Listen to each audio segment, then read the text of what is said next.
This is odd. It's 11 a.m. and I haven't seen a single person walking to class. It's probably nothing. I better get to class quick or I'll be late.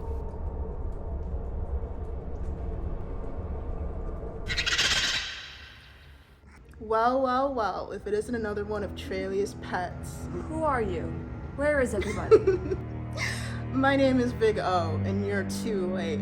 Their science computer science department has already fallen victim to my stand, and soon you will too. Wait, what's a stand? You don't know? No. Well, basically, it's a reflection of your soul manifested into psychic powers. Wait, what? My soul? Hold on, psychics are real? It doesn't matter. All that matters is that my stand is going to trap you along with all of our scientists' CS department in the segmentation fault, where you'll have to debug C++ code for all of eternity. This guy's bad news. I definitely don't want to get trapped in the segmentation fault. I have to save the Aristoteles Computer Science Department. But enough talk. Now face the horrors of my stand. Everybody!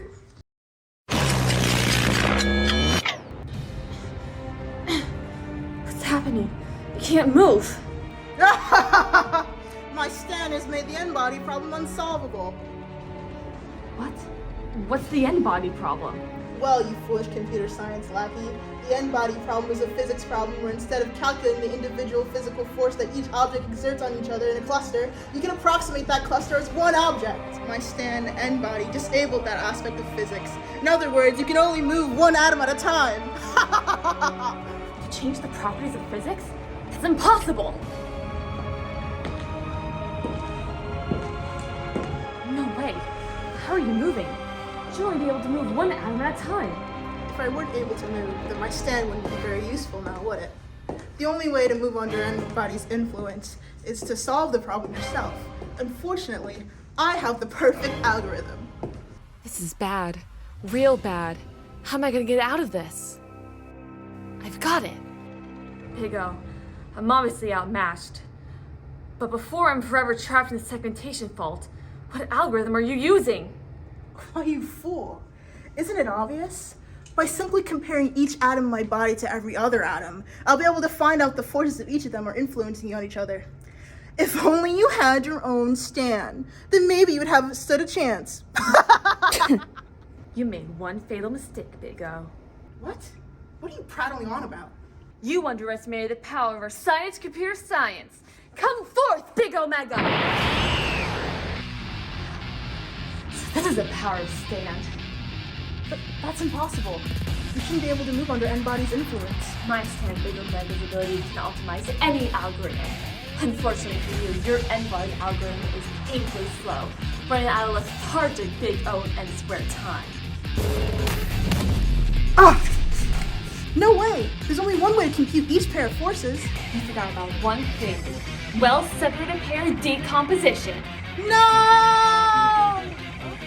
Essentially, WSPD pre-computes the pairs of objects that are exerting force on each other and runs through those pairs in Big O event, linear time.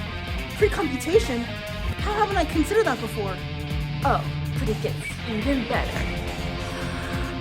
In order to compute well-separated pair decomposition, you first have to place each object in a compressed quadtree.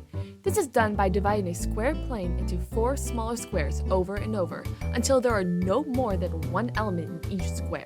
This takes Big O of n log n time. Then, in order to find which objects can be conglomerated into one object and define which of these objects can be paired, you start at the top of the tree and compare each node, which takes Big O of n log n plus s squared times n time. Depending on how strict we want these pairs to be, represented by s, we'll get Big O of s squared times n, well-separated pairs. Finally, we want our gravitational calculations on our gathered pairs of objects, which takes Big O of n time. Oh, kind Celestine, please spare me, or else I'll never send anyone to the segmentation fault ever again. You should have thought of that before you doomed everyone to debugging C++ code for all eternity. Take this!